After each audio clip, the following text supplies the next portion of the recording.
State bank of India வந்து பெரிய அளவுல வந்து அவங்களுக்கு ஃபண்ட் கொடுக்குறாங்க.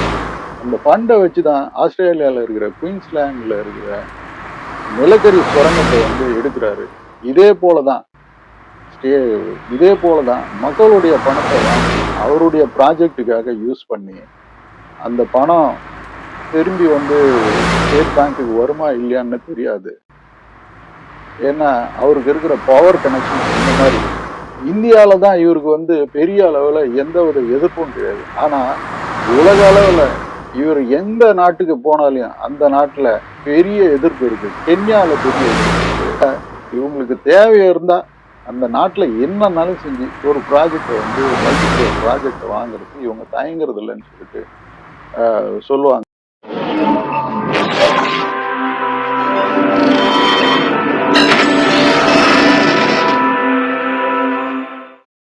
குளோபல் மீடியா நெட்வொர்க் நேயர்களுக்கு வணக்கம். கடந்த வாரம் அமெரிக்கா கோர்ட் எடுத்த ஒரு நடவடிக்கையால இந்தியா உலக அளவுல தரைக்குறிஞ்சிருக்கு. தட்டுத்தடுமாறி ஒரு சில கம்பெனிகள் உலக அளவுல எக்ஸ்பான்ஷன் ப்ரோக்ராம் வந்து நடத்திட்டு இருக்கிறப்போ இது வந்து பேரிடியாக வந்து அமைஞ்சிருக்கு இந்த கோர்ட்டுடைய ஆக்ஷன். அந்த கோர்ட்டு ஆக்ஷன் இந்தியாவில் இருக்கிற பெரிய செல்வந்தர், வெரி க்ளோஸ் டு நம்ம பிரைம் மினிஸ்டர்னு கூட சொல்லலாம், அவர் மேல 2 கேஸ்ல வந்து அரெஸ்ட் வாரண்ட் வந்து இஷ்யூ பண்ணியிருக்கிறாங்க அமெரிக்கால. அந்த அரெஸ்ட் வாரண்ட் சாதாரணமா இஷ்யூ பண்ண கிடையாது. பல கட்டமா ஆராய்ச்சி பண்ணி இன்வெஸ்டிகேஷன் பண்ணி FBI வந்து இன்வெஸ்டிகேஷன் பண்ணி அமெரிக்கால இருக்கிற ஈஸ்டர்ன் கோர்ட், நியூயார்க்ல இருக்கிற ஈஸ்டர்ன் கோர்ட் வந்து இந்த அரெஸ்ட் வாரண்ட்டை இஷ்யூ பண்ணிருக்கு கௌதம் அதானிக்கு. 62 வயசான கௌதம் அதானி குஜராத்ல இருக்கிற அகமதாபாத்தை சேர்ந்தவர். அவருடைய அப்பாவுக்கு 7 பிள்ளைகள். சாதாரண துணி வியாபாரம் தான் செஞ்சுட்டு இருந்தாரு. படிப்படியா இவர் வந்து அவங்க அண்ணா வந்து முதல்ல போயிட்டு ஒரு PVC கம்பெனி வந்து தொடங்குறாரு. அதுக்கப்புறம் இவர் அவங்க அண்ணா கம்பெனியில போயிட்டு வேலை செய்யறப்பல அதுல இருந்து தனியா ஒரு கம்பெனி ஆரம்பிக்கிறாரு 1988ல. அதுக்கப்புறம் அதானி எக்ஸ்போர்ட் கம்பெனின்னு சொல்லிட்டு ஒன்னு ஆரம்பிக்கிறாங்க. அதுல இருந்து இன்னைக்கு திரும்பி பார்த்தாக்கா இந்த கம்பெனி இல்லாத நாடே இல்லை அப்படின்னு சொல்லிட்டு சொல்லலாம். ஆரம்பத்துல அக்ரிகல்ச்சரல் மற்றும் பவர் செக்டர்ல தான் வந்து அவர் வேலை செஞ்சிருக்கிறாங்க. அதுக்கப்புறம் ஸ்டீலுக்கு ஆரம்பிக்கிறாரு. இன்னைக்கு திரும்பி பார்த்தாக்க படையப்பால வர்ற ஒரே பாட்டுல வந்து உலக பணக்காரர் ஆயிட்டாரு அப்படின்ற மாதிரி சொல்ற அளவுக்கு உலக அளவுல 22, 25வது பணக்காரரா இருக்கிறாரு. இந்தியால 2வது பெரிய செல்வந்தரா அவர் தான் இருக்கிறாரு இன்னைக்கு. இது எல்லாமே வந்து எப்போ நம்ம பிரைம் மினிஸ்டர் வந்து குஜராத்ல CM இருந்தாரோ அன்னைக்கு எல்லாம் அன்னையில இருந்து இவருடைய ஃபார்ச்சூன்ஸ் வந்து பெரிய அளவுல வந்து முன்னேறி இருக்கு. அது அதை வந்து பன்மடங்கா உயர்ந்தது வந்து 2016ல இருந்து. மோடி பிரைம் மினிஸ்டர் ஆனதுல இருந்து இவரு கால் பதிக்காத நாடே இல்லைன்னு கூட சொல்லலாம். பல ட்ரிப்ல அதானி வந்து பிரைம் மினிஸ்டர் கூட வெளிநாட்டுக்கு சென்றிருக்கிறாரு. வெளிநாடு போறப்பெல்லாம் இந்தியாவுக்கு நல்லது செய்யறாரோ இல்லையோ அதானிக்கு வந்து நல்லது செஞ்சிருக்கிறாரு. பல நாட்டுல இவருடைய கம்பெனிஸ் வந்து இருக்கு. இன்னைக்கு வந்து அவர் வந்து நிலக்கரி சுரங்கம், பவர் செக்டரு, ஏர்போர்ட்டு, போர்ட்டு, துறைமுகங்கள், இந்த மாதிரி பல்வேறு இன்ஃப்ராஸ்ட்ரக்சர் டெவலப்மெண்ட்ல வந்து இந்த கம்பெனி வந்து ஈடுபட்டு இருக்கு. கோர்ட் எடுத்த ஆக்ஷனால கென்யால இவருடைய பவர் ப்ராஜெக்டை வந்து கேன்சல் பண்ணியிருக்கிறாங்க. அதே போல ஆஸ்திரேலியால அதானி எடுத்திருக்கிற ப்ராஜெக்ட் எல்லாம் மறு ஆய்வு செய்யணும்னு சொல்லிட்டு பிரைம் மினிஸ்டர் கிட்ட கோரிக்கை வந்து வலுத்துட்டு இருக்குது அந்த நாட்டுல. அமெரிக்கால இருக்கிற ஈஸ்டர்ன் கோர்ட் என்ன செஞ்சதுன்னு சொல்லிட்டு பார்க்கலாம் வாங்க. ஈஸ்டர்ன் கோர்ட்ல ஒரு 2 கம்ப்ளைண்ட் வந்து ஃபைல் பண்றாங்க. ஒன்னு வந்து செக்யூரிட்டி ரிலேட்டடாகவும், இன்னொன்னு வந்து அமெரிக்கால இருக்கிற இன்வெஸ்டர்ஸ் வந்து சீட்டிங் பண்ணதாகவும் 2 கேஸ் வந்து ஃபைல் பண்றாங்க. 2 கேஸ் ஆராய்ஞ்சி ஸ்டடி பண்ணி இன்வெஸ்டிகேஷன் பண்ணி சார்ஜ் ஷீட் வந்து ஃபைல் பண்ணியிருக்கிறாங்க. 2துலயும் சார்ஜ் ஷீட் வந்து ஃபைல் பண்ணியிருக்கிறாங்க.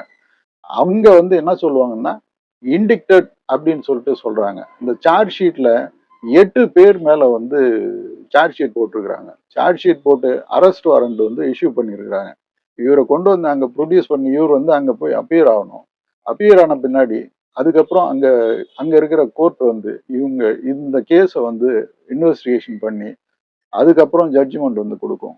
என்ன கேஸ் உடைய டீட்டெயில் என்னன்னா, அமெரிக்கா மக்கள் கிட்ட, அமெரிக்கா இன்வெஸ்டர்ஸ் கிட்ட இவர் வந்து கோரிக்கை வைக்கிறாரு.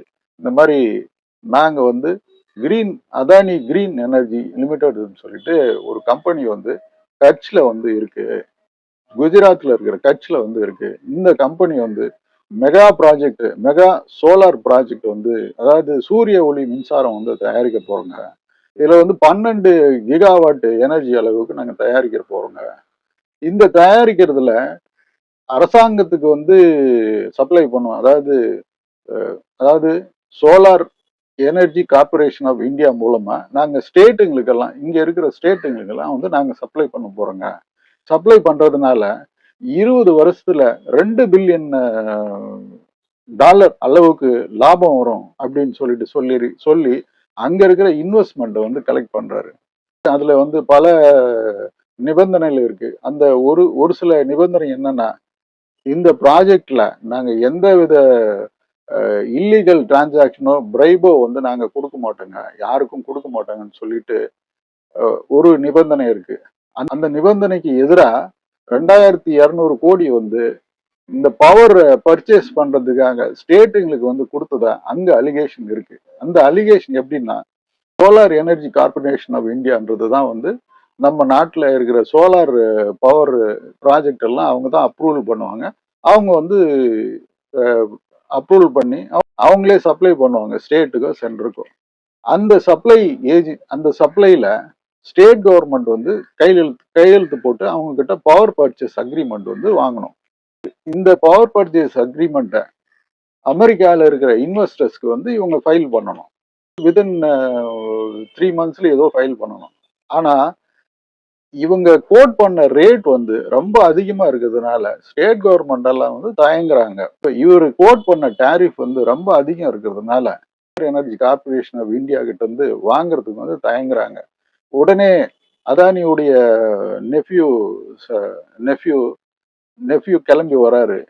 அதானியும் இங்க ஸ்டேட் கவர்மெண்ட் எல்லாம் மீட் பண்றாரு. ஸ்டேட் கவர்மெண்ட் அபிஷியல்ஸை மீட் பண்ணி பிரைவு கொடுத்து இந்த இந்த 2 ரூபாய்க்கு விற்கிற ஒரு ஒரு யூனிட் பவர் வந்து ஒரு யூனிட் சோலார் பவர் வந்து 2 ரூபாய்க்கு விற்கிறதா, 7 ரூபாய்க்கு வாங்குறதா இவங்க வந்து கையெழுத்து போட்டு இந்த அக்ரிமெண்ட்டை வச்சு திருப்பி அங்க போயிட்டு சப்மிட் பண்றாரு. இது போல Tamil Nadu government, Odisha government, Chhattisgarh government, இந்த கவர்மெண்ட் கிட்ட எல்லாம் இந்த பிரைபை கொடுத்தோ இல்ல கொடுக்குறோன்னு சொல்லி ப்ராமிஸ் பண்ணியோ அக்ரிமெண்ட் எல்லாம் வாங்குறாரு. இந்த அக்ரிமெண்ட்டை வச்சு இன்வெஸ்ட்மெண்ட் ஃபர்தரா வாங்குறதுக்காக அமெரிக்காவில் இருக்கிற இன்வெஸ்டர்ஸ் கிட்ட இவங்க போறாரு. இந்த ப்ராஜெக்ட்ல சந்தேகம் அடைஞ்ச அவங்க இதை வந்து தரவா இன்வெஸ்டிகேஷன் பண்றாங்க எஃபிஐ வச்சு. இங்க எப்படி நமக்கு சிபிஐயோ அதே போல அங்க வந்து எஃபிஐ வச்சு அவங்க இன்வெஸ்டிகேஷன் பண்றாங்க. எஃபிஐல தான் வந்து இந்த டீலிங் எல்லாம் வந்து அவங்க கண்டுபிடிக்கிறாங்க. இந்த மாதிரி அவர் வந்து ஆந்திரா கவர்மெண்ட்ல வந்து 1700 கோடி கொடுக்கறதா ஒப்பந்தம் போட்டு அந்த அக்ரிமெண்ட்டை, இந்த பவர் பர்ச்சேஸ் அக்ரிமெண்ட்டை வந்து அங்க சப்மிட் பண்ணியிருக்கிறாரு. இதே போலதான் Tamil Nadu government, Odisha government, Chhattisgarh government இதெல்லாம் வச்சுதான் அவர் வந்து தெரிஞ்சு அங்க போறாரு. இல்லீகல் பிரைபரி கரப்ஷன் டீலிங் தெரிஞ்சதுனால அந்த கோர்ட் எங்க இன்வெஸ்டர்ஸை வந்து நீ வந்து ஏமாத்துற அப்படின்னு சொல்லிட்டு நியூயார்க்ல இருக்கிற ஈஸ்டர்ன் கோர்ட் வந்து சம்மன் அனுப்பியிருக்கு. அரெஸ்ட் பண்ணி இவரை வந்து கொண்டாங்க, இந்த 8 பேரையும் வந்து கொண்டாங்க அப்படின்னு சொல்லிட்டு அதானி குரூப் வந்து டினை பண்ணிருக்கு. இதெல்லாம் வந்து இந்த நாட்டில் நடந்த விஷயம். அவங்க எப்படி அமெரிக்காவில் வந்து இன்வெஸ்டிகேஷன் பண்ணலான்னு சொல்லிட்டு இந்த முட்டு கொடுக்குறவங்க எல்லாம் பேசிட்டு இருக்கிறாங்க. இந்த அலிகேஷன்ல எந்த வித உண்மையும் இல்லைன்னு சொல்லிட்டு சொல்லியிருக்கிறாப்ல. இதற்கிடையில அவருடைய கம்பெனியுடைய ஷேர் 12 லட்சம் கோடி வந்து லாஸ் ஆயிருக்கு. ஷேர் மார்க்கெட்ல 12 லட்சம் கோடி வந்து லாஸ் ஆயிருக்கு. ஆப்போசிஷன் லீடர் காங்கிரஸ் தலைவர் ராகுல் காந்தி இவரை உடனே அரெஸ்ட் பண்ணோம். இவர் வந்து இந்த 2 கோடி 3 கோடி ஊழல் செஞ்சுதான் வந்து சீஃப் மினிஸ்டரே வந்து அரெஸ்ட் பண்ற அளவுக்கு மோடி இருக்கிறப்பல 2000 கோடி வரைக்கும் ஊழல் பண்ணியிருக்கிறாரு, கரப்ஷன் பண்ணியிருக்கிறாரு, பிரைபரி வந்து பண்ணியிருக்கிறாரு. அவரை ஏன் அரெஸ்ட் பண்ணக்கூடாது? உடனடியா அவர அரெஸ்ட் பண்ணணும். அவர் வெளிய சுத்துறது மோடியுடைய மோடி இருக்கிறாருன்ற தைரியத்துல தான் வெளிய சுத்துறாருன்னு சொல்லிட்டு இருக்கிறாங்க. இதற்கிடையே செபி செபிக்கு வந்து பெரிய தலைவலியா இருக்குது. செபியுடைய நார்ம்ஸ் படி இவர் மேல கட்டாயம் ஆக்ஷன் எடுக்க வேண்டிய நிலை வரும் அப்படின்னு சொல்றாங்க. சிபிஐ வந்து உடனே இன்வெஸ்டிகேஷன் பண்ணணும்னு சொல்லிட்டோம். பெரிய அளவுல வந்து மக்கள் வந்து பேசிட்டு இருக்கிறாங்க. பட் இதெல்லாம் இந்த ஆட்சி இருக்கிற வரைக்கும் நடக்குமா இல்லையான்னு சொல்லிட்டு மக்கள் வந்து டவுட் பட்டுட்டு இருக்கிறாங்க. இந்தியால தான் இவருக்கு வந்து பெரிய அளவுல எந்தவித எதிர்ப்பும் கிடையாது. ஆனா உலக அளவுல இவர் எந்த நாட்டுக்கு போனாலும் அந்த நாட்டுல பெரிய எதிர்ப்பு இருக்கு. கென்யால பெரிய எதிர்ப்பு இருக்கு, ஆஸ்திரேலியால பெரிய எதிர்ப்பு இருக்கு. இந்த இந்த கென்யால செஞ்ச ஒரு ஒரு ஆக்டிவிஸ்ட் அவரை வந்து கொலை பண்ற அளவுக்கு கூட போயிருக்கிறதா வந்து சொல்றாங்க. ஆனா அதையும் வந்து டினை பண்ணியிருக்கிறாங்க. அந்த டெத்து ஒரு ஆக்டிவிஸ்ட் இவங்களுக்கு எதிராக பல வகையில வந்து போராட்டி இருக்கிறாங்க. பவர் பவர் லைன்ல வந்து பவர் செக்டர்ல வந்து பவர் செக்டர்ல வர்றதுக்கு வந்து ட்ரை பண்றாங்க. அது வந்து இல்லீகல், நம்ம கண்ட்ரியுடைய சாவரனிட்டியை வந்து எதிர்க்குதுன்னு சொல்லிட்டு அங்க ஒரு ஆக்டிவிஸ்ட் வந்து பெரிய அளவுல போராடி இருக்கிறாங்க. அதுக்கப்புறம் நம்ம பிரைம் மினிஸ்டர் துணையோட நைரோபில இருக்கிற ஏர்போர்ட்டை டெவலப் பண்றதுக்காக மல்டி குரோர் ப்ராஜெக்ட் வந்து சைன் பண்றாங்க. இந்த ஆக்டிவிஸ்ட் செஞ்ச ஒரு நல்ல காரியத்தினால இன்னைக்கு அந்த ப்ராஜெக்டை வந்து கேன்சல் பண்ணி இருக்கிறதா அனௌன்ஸ்மெண்ட் வந்திருக்கு. இதே போல ஆஸ்திரேலியால பெரிய அளவுல வந்து ஒரு மைனிங் ப்ராஜெக்ட் வந்து குயின்ஸ்லாண்ட்ல வந்து எடுத்திருக்கிறாரு. அது இல்லாம அங்க பெயிண்ட் கம்பெனி வந்து வாங்கியிருக்கிறாப்ல. அங்க இருக்கிற போர்ட்டையும் வந்து டெவலப் பண்றத வந்து அஷூரன்ஸ் எடுத்திருக்கிறாங்க. இது போல பல நாட்டுல வந்து போர்ட் எடுக்கிறதுக்காக போயிருக்கிறாங்க. மயன்மார், பங்களாதேஷ். பங்களாதேஷ்ல ஒரு சுவாரஸ்யமான விஷயம் என்ன நடக்குதுன்னு சொன்னா, ஷேக் ஹசீனா இருக்கிறப்போ பவர் டிஸ்ட்ரிபியூஷன் நெட்வொர்க் வந்து அவங்க எடுக்கிறாங்க. இந்த பவர் டிஸ்ட்ரிபியூஷன் நெட்வொர்க் வர்றதுக்கு முக்கிய காரணமா இருந்தவங்க ஷேக் ஹசீனா. ஷேக் ஹசீனா அங்க ஓவர் த்ரோ பண்ண உடனே இந்தியாவுக்கு தஞ்சம் வந்துடுறாங்க. அந்த தஞ்சம் வந்தது காரணம், இப்போ பங்களாதேஷ் கவர்மெண்ட் வந்து $800 மில்லியன் டியூஸ் இருக்குன்னு சொல்லிட்டு அதானி நோட்டீஸ் கொடுக்குறாங்க. பங்களாதேஷ் புதிய பிரைம் மினிஸ்டர், என்னால இப்போ இருக்கிற சுச்சுவேஷன்ல உங்களுக்கு வந்து எந்த அமௌண்ட்டும் தர முடியாது. இன்னொன்னு, நீங்க சொல்லி இருக்கிறது $800 மில்லியன், ஆனா எங்க கணக்குப்படி பாதி கூட வந்து உங்களுக்கு டியூ தர வேண்டியது இல்லைன்னு சொல்லிட்டு ஒரு லெட்டர் வந்து போட்டிருக்காங்க. அதே போல மயன்மார்ல முன்னாள் ரெபல் லீடருக்கு வந்து டைரக்டா போயிட்டு இவங்க கம்பெனி ஆளுங்க வந்து பார்த்து அவருக்கு சப்போர்ட் பண்ணி அந்த கவர்மெண்ட் வந்து ஓவர் த்ரோ பண்ணி அதுக்கப்புறம் இப்போ இப்போ இப்போ கரண்டா வந்து அவர் தான் வந்து பிரசிடண்டா இருக்கிறாரு. அவரா அவரை உலக அளவுல வந்து எல்லாரும் அக்யூஸ் பண்ணாங்க. ஏன்னா ரோஹிங்கா முஸ்லிம்களை கொத்து கொத்தா கொலை செஞ்சு புதைச்சத எல்லாருக்கும் ஞாபகம் இருக்கும். அதுல அவர் வந்து முக்கிய பங்கு வகிச்சாருன்னு சொல்லிட்டு இன்னைக்கு வரைக்கும் அவர் மேல சார்ஜஸ் இருக்கு. இது போல இவங்களுக்கு தேவையா இருந்தா அந்த நாட்டுல என்னன்னாலும் செஞ்சு ஒரு ப்ராஜெக்டை வந்து மல்டி குரோர் ப்ராஜெக்டை வாங்குறதுக்கு இவங்க தயங்குறது இல்லைன்னு சொல்லிட்டு சொல்லுவாங்க. இந்தியாவில் இருக்கிற குயின்ஸ்லாண்ட்ல எடுத்த ஒரு நிலக்கரி சுரங்கம் எப்படி வந்ததுன்னு சொல்லிட்டு பார்த்தோம்னா, ஸ்டேட் பேங்க் ஆஃப் இந்தியா வந்து பெரிய அளவுல வந்து அவங்களுக்கு ஃபண்டு கொடுக்குறாங்க.